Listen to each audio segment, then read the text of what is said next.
Hi, welcome in.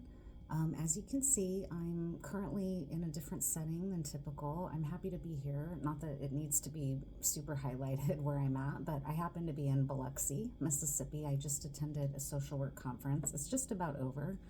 I'm going to go back and watch a couple of the speakers as we wrap up for the day, but I exhibited at the conference, and so most of the time I've been here working and networking and orienting the folks who are open to it about this kind of work, which I do in addition to practicing clinical social work.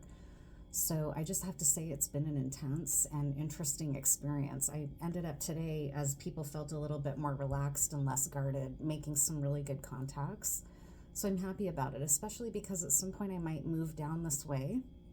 And I like talking to people who've grown up here, who live here, as well as people who moved here from the north and what their experience has been. I'm sure if you've traveled from one direction to the next, either being native to the south or native, and I don't mean indigenous, I just mean born and raised by the word native, to the south or to the north, you often go through a culture shock. And for indigenous folks, the culture shock is everywhere, right, of the United States. But I just want to say that I always forget about the cultural differences, even though I understand them. I sometimes forget what it's like to be in the South, having been born and raised in the North in a very white supremacist area. Oregon was a whites only state, and Washington was impacted by that as well. And the racism where I live is more covert and often wrapped up in liberation practice, even though there's still a lot of white supremacy woven in. Down here, the culture shock for me this time didn't have as much to do with identity, but identity in terms of faith and forgetting that a lot of people down this way are extremely uncomfortable with this kind of work, even though there's a lot of cultural acceptance of it in being in close proximity to New Orleans, right? So on a personal level, the conference was intense for me. I presented alone and exhibited alone at my table. And so I had to kind of confront face-to-face people who were extremely uncomfortable with me being here. But also it was really exciting to meet the people who are interested and very welcoming and happy to see me and would boldly express encouragement for the fact that I was here. And I made some really great contacts. So I'm super glad that I came. Plus it was just good for me. I'm a hermit, and it was good for me to put myself out there like this and go on a trip that was sort of work-based, but that was going to put me in contact with a lot of people of like mind. Although that said, I will also acknowledge that the first keynote speaker of the day yesterday was not a social worker. He was a psychologist, but I looked him up because I heard a couple folks expressing some surprise at some of his ideas. And so I thought, I wonder what this is about. And I looked him up, and he's somebody who's pretty conservative and believes in bringing back spanking and not indulging kids, kind of spare the rod, spoil the child type philosophy, which is pretty antithetical to social work. Although I want to also acknowledge that there are plenty of social workers that don't practice from a liberation mindset.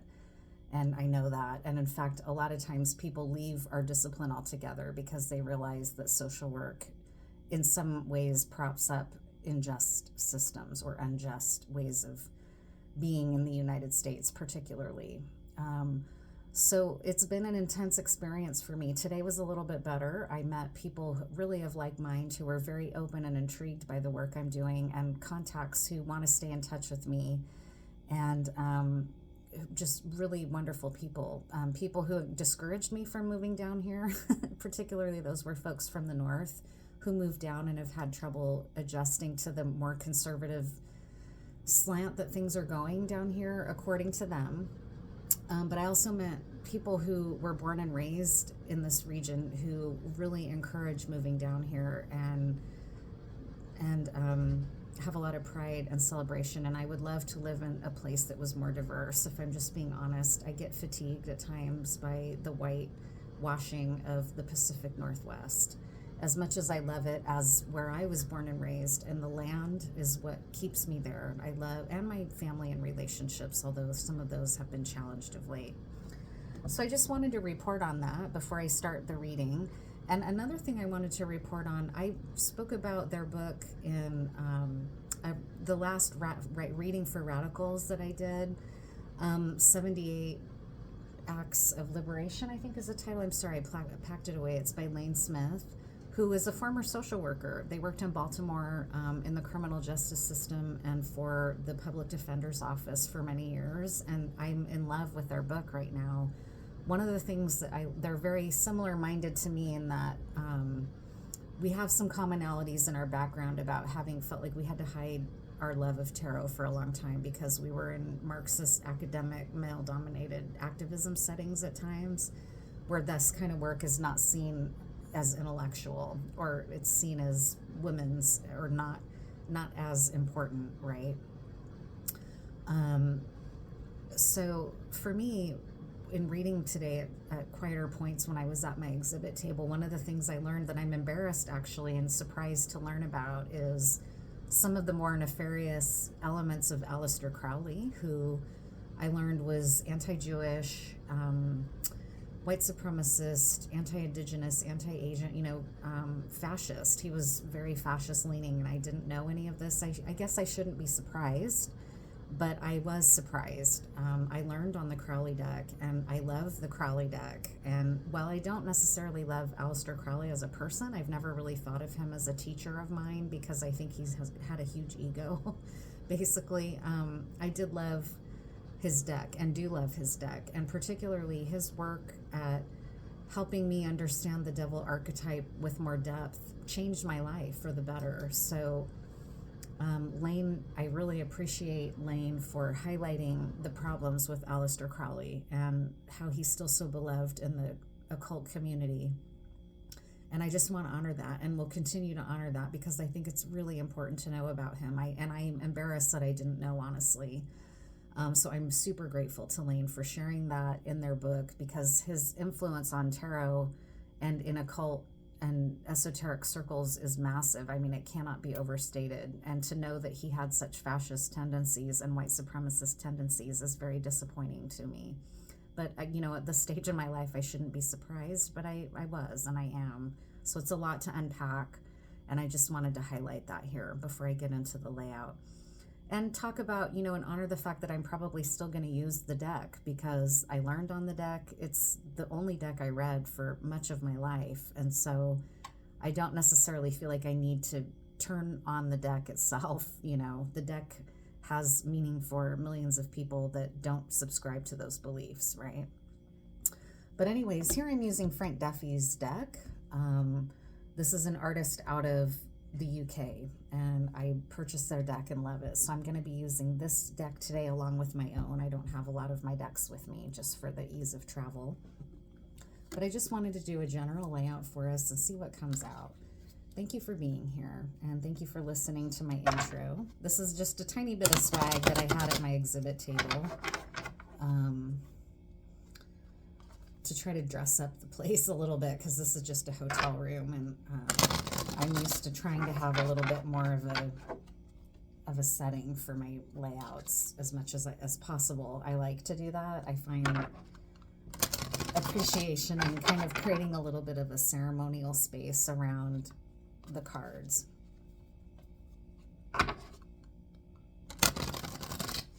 And Lane points out a lot of things in their book that I think it's going to be important to carry on as a messenger of someone who practices in the esoteric and reads cards around justice for the Roma people. And so I want to also name that here, and we'll probably be speaking more to that as well as I continue to do layouts, because Roma people have been really maligned and victimized by genocide in Nazi Germany, and a lot of this work survives thanks to the Roma community, and a lot of it has origins in the Roma community. And I'm aware that I want to start naming that, especially because of the high poverty rates in the Roma community. And express my gratitude for their work in carrying on these traditions, keeping them alive. We owe them as an esoteric community. So it's going to be important for a general layout. I will just say I'm proud that I put myself out on this limb and came to this conference and dealt with in person, strong reactions to me being there. And it's nothing like other people are dealing with, but it's something that I've been struggling with just as a hermit, especially after the pandemic, where I got really used to not having to put myself out there as much physically. I'm very glad that I came, and I really want to thank everybody that donated to my campaign so that I could come, because had that not happened, I wouldn't have been able to come to the conference. So I really want to thank everyone. What's important for us to know? What's important for us to know for this collective layout on this collective reading? Thank you again for being here. My name is Cynthia. If you're new here, I encourage you to check out my other readings, and I also do gazing and or scrying work on this channel. That's in the podcast area. I use an obsidian mirror in addition to other methods of scrying.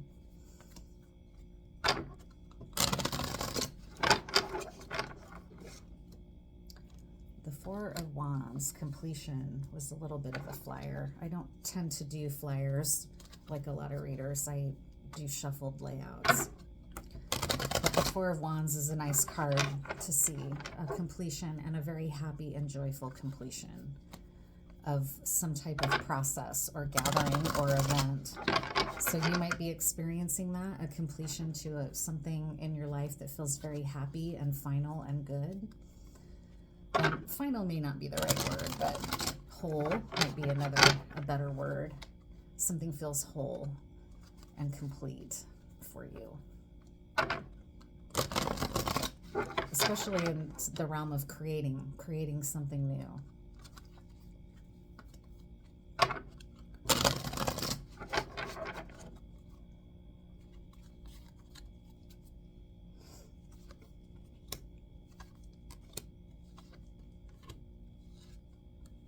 Wow, interesting so far. Very interesting.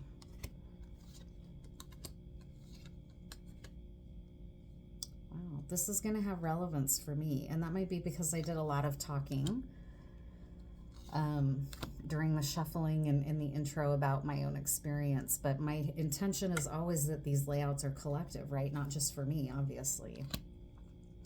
So in the corner, in the foundation of the Tetractys spread, this is a Tetractys, we have the cornerstone card being the Ace of Swords. So a lot of clarity has come in. It might be piercing moments of clarity, like epiphanies, and this could be in any realm of your life, right? It could be I'm picking up possibly in relationships, and you've been watching and also gathering possibly around the Lunar New Year. Happy New Year to those who celebrate this Lunar New Year, the year of the snake. And I think I saw somewhere that it's the wood snake.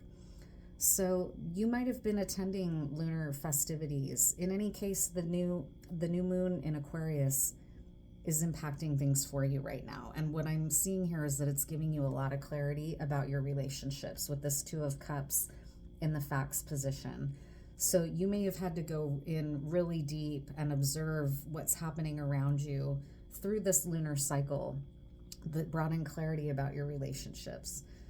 In the vulnerability position is the Five of Cups. So it looks to me like it's been clarity that's been disappointing, honestly. It's brought you to a choice point in your relationships, and you're having to figure out making decisions about your relationships. It's just here very starkly. You're in this page energy, and you're kind of watching and waiting and recognizing that you might be feeling in a position of newness or vulnerability, or not so much wanting to be seen yourself while you are realizing and making these sort of truth observations about your relationships. It can be a very difficult process to have that kind of lunar revelation. It can really pierce the heart, as I'm sensing it might have done here, because the vulnerability is a Five of Cups. It's been a lot to take in. It's been disappointing for you. And you're now faced with a choice materially, in your material world, in the world of day-to-day living in your body on the earth plane. What am I going to do now that I've seen the things that I've seen and come to understand the things that I am being shown about my love relationships? It doesn't have to be romantic, though. This is a general reading, so it can be familial, friends, anything. It's a choice point, and that's being echoed here with the two of, or not echoed, but really highlighted here with the Two of Pentacles and the Two of Cups. You're having to make decisions. You're being forced to make some decisions. But this light of clarity, I'm also usually is welcome. You know, an Ace of Swords is welcome clarity. It might be clarity that's been eluding you for a while, and now the writing's on the wall and you can't ignore it anymore. It's been very highlighted. This new moon has really brought that in for you in a way that's impossible to ignore. But you may not be in a moment of action yet. You may still be in kind of the watching and waiting and being concealed a little bit yourself. The facts are that through this recognition and understanding, you're in Empress energy. Regardless of gender, you're in a place of receiving and of having mastered quite a bit of this type of a process. This shows me that you've been doing this kind of work for a long time. This is not your first rodeo to this type of experience. You've been working to achieve this clarity. And now you get to receive, kind of like this Page of Swords. You get to sit back and watch and allow newness to come to you. That's your strength. So when you feel disappointed or downhearted about maybe some of these revelations that are piercing the heart or that are hard to experience, the facts position is that you're going to be attracting everything you need that is for your good, that it brings you in your material abundance, that brings you in a healthy, alchemized feminine energy within you that doesn't go chasing after things and that doesn't try to force people to love you or conform to your way of seeing the world or anything. You just get to rest and receive and know that you've achieved a status of kind of regality in the sense that, like the word regalia, right? Like adorned, celebrated, beautiful, receiving, receptive. It's a really wonderful energy. And again, it doesn't have to be, you don't have to be identified as female to be in this energy. It's really a lovely energy. And it's the only or no, it's not, sorry. The Empress and the Moon, you know, so that's very feminine. This is very feminine. This is a very healthy alchemization of your feminine aspect of self, as well as understanding, maybe this is understanding relationships that value feminine energy versus oppress it, right? And that's very common in patriarchy. So that could be sort of a liberation lens to be looking at this layout. You're starting to recognize the people around you who truly value the feminine aspect of life, the feminine pull within us, the feminine overall, the queen, the empress, right? That values the kind of regality of that energy in our world. It's a nice experience, but again, there's been some disappointment. The disappointment can pass, though. It's minor arcana here, so it's important to know that if you start to feel discouraged about this disappointment in the realm of the cups, which is the realm of our heart, right? The devil on your shoulder, or the shadow aspect of self here in this position of the Tetractys, might be saying you're real guarded right now, and you might be feeling so disappointed that you're having trouble opening back up. But next to this Empress, it can also mean kind of like an echo of the Emperor here. The Emperor card is number 4. The Empress is number 3. Here we have the 3 of Pentacles right by the Empress, right by the 2 of Cups in the line of the Tetractys angle. So it's really beautiful to me to emphasize what you're attracting materially to yourself. It's new collaborations. It's collaborations that are more in alignment with who you are. It's very beautiful.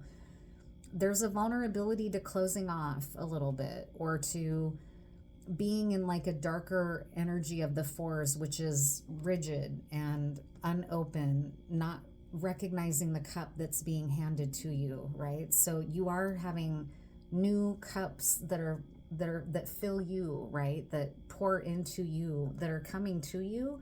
The vulnerability is that you won't be able to see it because you're so disappointed about what's going away, or what you may be saying goodbye to as a result of this clarity.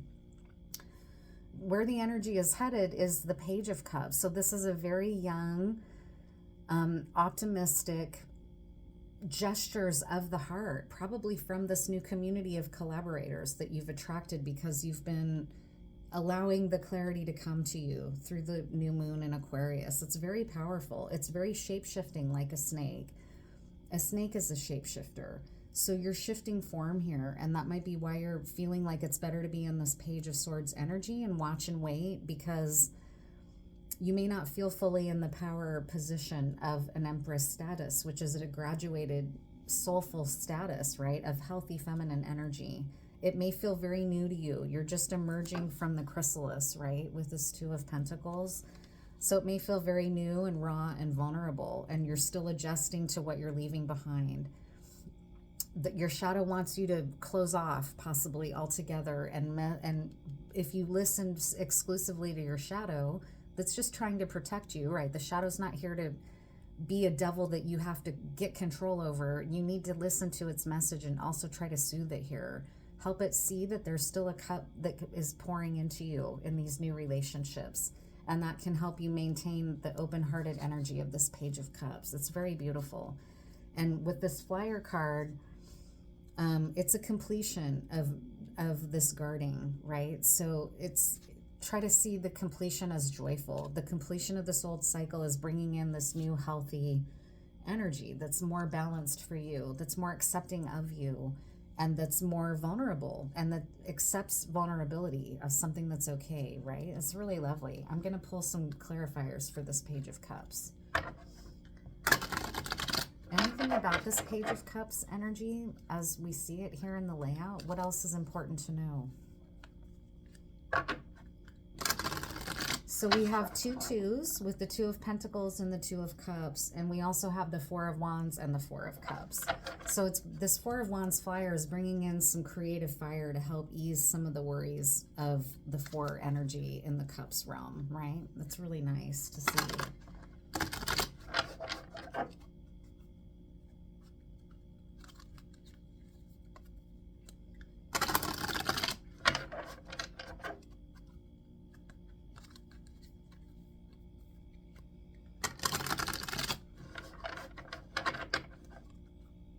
What else about this Page of Cups?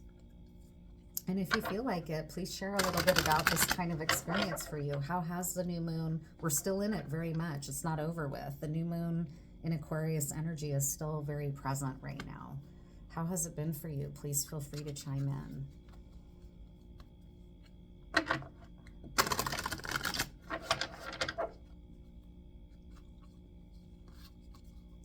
On the split was the Knight of Wands, so it may feel a little intense. You might be raring to go in some aspects, but also your shadow is maybe causing a little bit of vulnerability to be closed off. What else about that? Oh my God, the Wheel of Fortune, really lovely to see. So now we have the Empress, the Moon, and the Wheel of Fortune. And the Wheel of Fortune is clarifying this Page of Cups. So by maintaining an open heart and maybe making some gestures towards the people you want in your life that are heart-based or that share your vision for your material future, by doing that and by opening up to it, it's going to bring you into this fortunate status that's maybe in alignment with your destiny, right? That's one way to look at it. Fortune is always changing, and I like how Frank highlights that here, and that sometimes you're on the top, sometimes you're on the bottom. So that's important to remember. Nothing is permanent. Energy is always shifting and moving. But by being willing to open your heart and acknowledge or make gestures towards those who are in, the Empress again is not a chaser. She's not a Knight of Wands. So you might feel a little bit driven to go into Knight of Wands energy. And what it's saying here is you can be a little more connected to the naive, or the naive in a good way, right? In a hopeful, optimistic way, in a cautious gesture, because now we have two pages, right? So page energy is not inappropriate here. It's a gentle, youthful energy that is opening up to trust, right? Opening up the realm of the heart, even though part of you might be afraid, okay? By doing so, it's going to bring you into this top of the wheel status in alignment with your destiny, in alignment with people you want to create with, who are more in line with how you see things in the world at this point and in your life. The Knight of Swords, it's been hard to take in some of this news. It might continue to be a little rough as the wheel turns, right? You're not always going to be on top, like we just said. But also, what I sense is that this is further clarity that's coming in quickly in a way that's going to, again, put you more into contact and alignment with your destiny and your fortune. It's very beautiful. The Hierophant, beautiful, beautiful energy. So it's becoming wise spiritually, right? It's becoming willing to listen to all sides of self, the way that this Hierophant is doing, listening to the shadow and the light aspect of self here with these two crows. Being a protector, being connected to the light above, right? It's a very healthy aspect of Hierophant energy. If you're going to be willing to be more connected to your heart, maybe than you have been in the past, because it's kind of showing this, not that you weren't connected to the heart, but you might have been pouring into the wrong people or the wrong situations or the wrong cups. And this shadow aspect of self is worried or afraid that you're going to be too open. And this is saying that if you can connect with your higher wisdom, your own inner priest or priestess, right? Remember that you're in Empress energy where you're attracting everything you need. It's going to help you through that page vulnerable feeling. It feels vulnerable to be a page, especially if you are used to a power position and now you're going into a vulnerable position, right? So that's something to think about. Now I'm going to pull some of my cards here. I only had about 6 of these left, and I gave them away at the conference to people who were interested. So I'm glad about that, but I'm a little overwhelmed because these are not cheap. I wanted good quality playing card size cards. I'm going to have to get more of these made, and I'm not rolling in cash, but that's all right. It'll come. I know it's going to be here. What else is important to know? What else about this and where you've been and where you're going?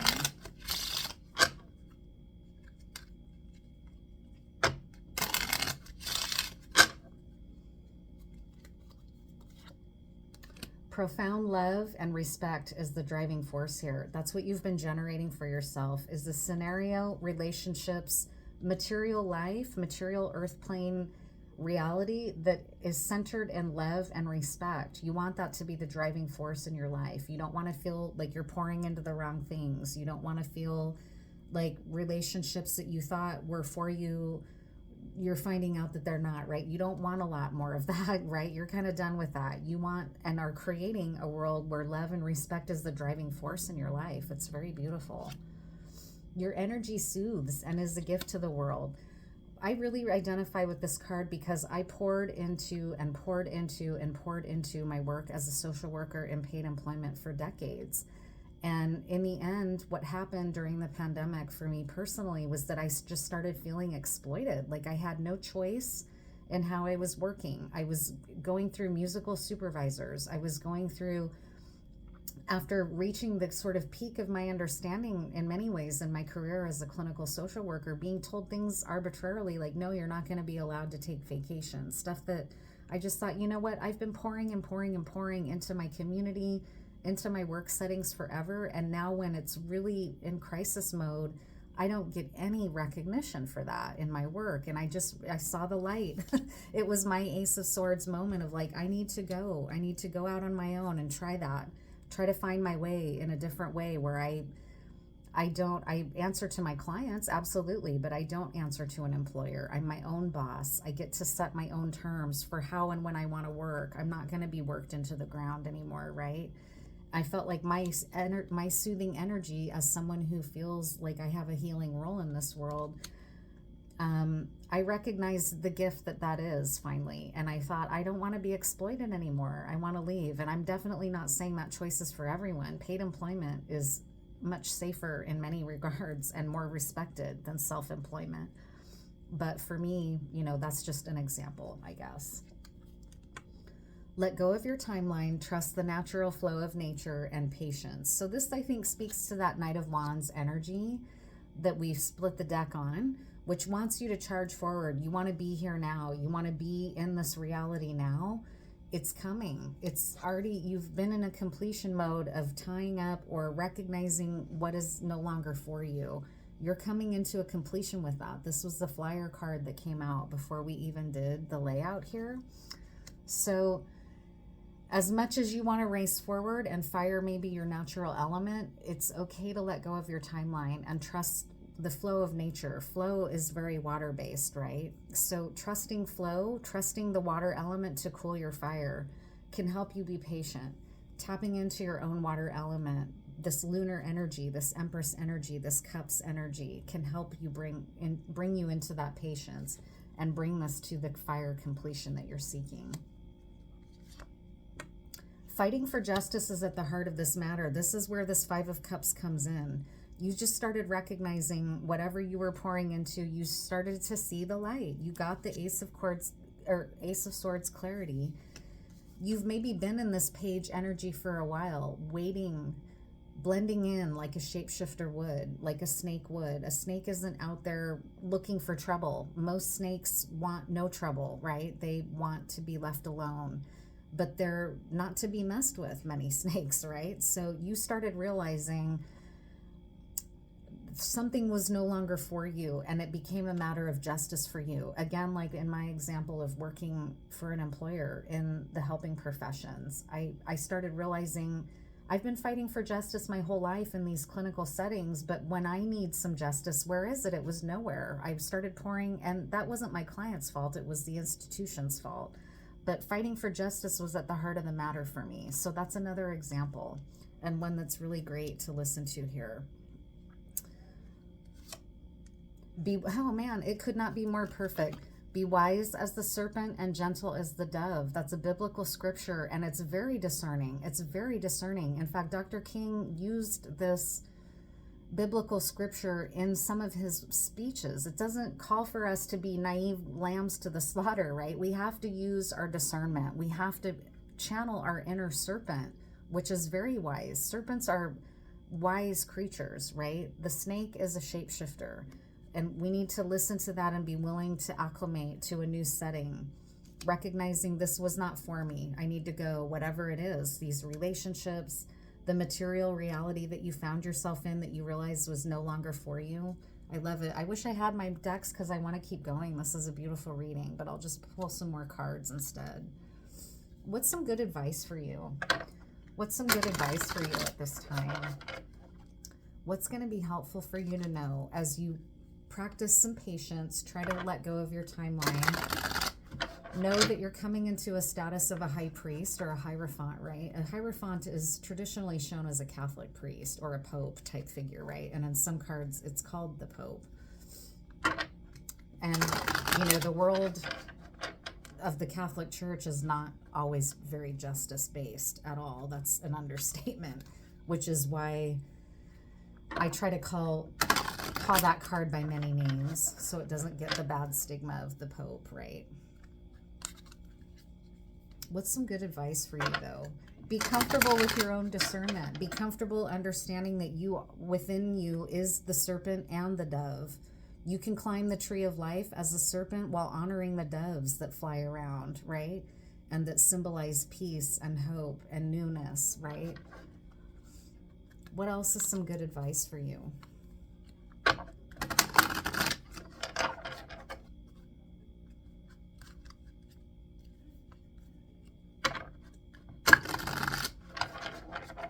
What's some good advice for you? Temperance. This is a healing journey for you. And again, it's allowing your cups energy to heal you. It's pouring into self and it's pouring into your healing. Continue to do that because you're really on the right path here. You're on the journey to Empress. You're already in an Empress energy. You're graduating into understanding your own inner spiritual master, right? The sword of truth through this Knight of Swords energy that's bringing you to your destiny and your destined path that's more in alignment for you, that's just, that balances the serpent and the dove, that soothes. The serpent is a healer as well, right? You are a healer. This is coming through. You may not have seen yourself as a healer, and you're starting to see that you are a healer beyond what may have been recognized where you are, whatever setting that is, in your home, in your work, in your family. It could be any setting. You're really being honored and recognized here as a healer in a way that you may never have been before. You see it now. You see that you're a healer. This is really beautiful energy. So the advice is to embrace this about yourself. Pour into yourself and pour into those relationships that honor this aspect of you, that don't malign it, because to be a healer is to truly be in touch with your inner masculine and feminine. So you may be someone that identifies as masculine, and this is saying you're on the right track, embracing the feminine aspect of self, integrating it into who you are, not maligning it, not suppressing it, not trying to make it go away.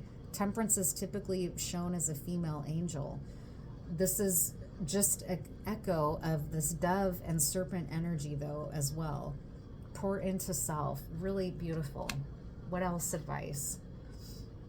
King of Pentacles. Know that this is what's going to bring you into the secure, sovereign place where you can be a protector and a provider, truly, where you're not overgiving, pouring into the wrong settings, jumping to the tune of somebody else, or being surrounded by people that exploit your healing energy, for example, right? Following this energy of King of Pentacles, by doing this healing, you're going to be back in this King of Pentacles status in a way that's more authentic to you. It's really coming through strongly. Watch out for entrapments of the mind and entrapments of other people, okay? This 8 strikes me as this 8 and like Ouroboros energy here in the Temperance card. The 8 here can be tricks of the mind.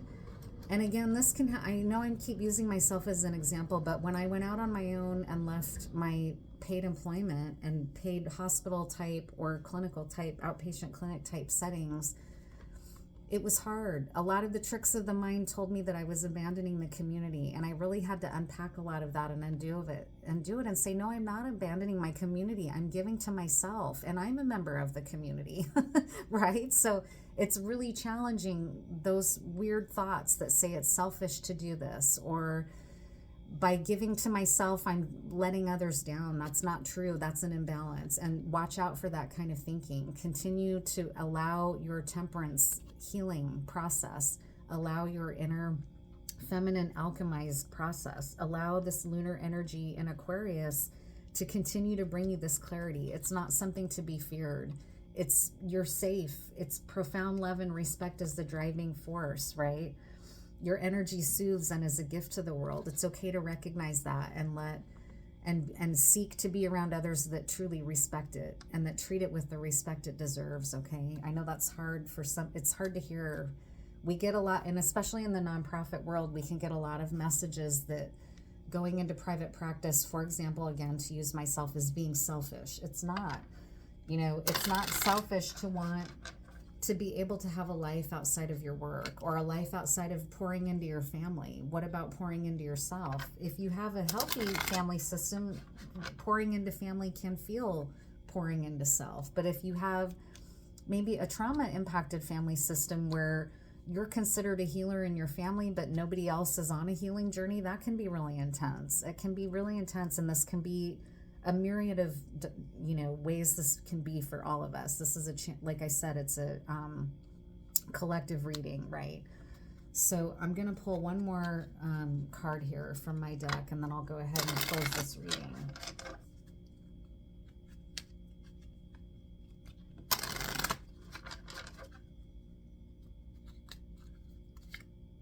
Breathe deeply and replenish yourself. Rest. So while you're going through this huge process, right, it can feel very huge. There's a lot of major arcana here. This is a change, right? It's okay to take a breath and rest and be patient and trust the natural flow of nature. Not everything rides on you. It can be easy to feel that way, especially if you're a healer. You can feel like, not grandiose in a toxic way, but it can become toxic, like a martyr type energy where you're like, everything rests on me. Nobody's going to be okay if I set boundaries, or, those are illusions of the mind. Those are 8 of Swords illusions.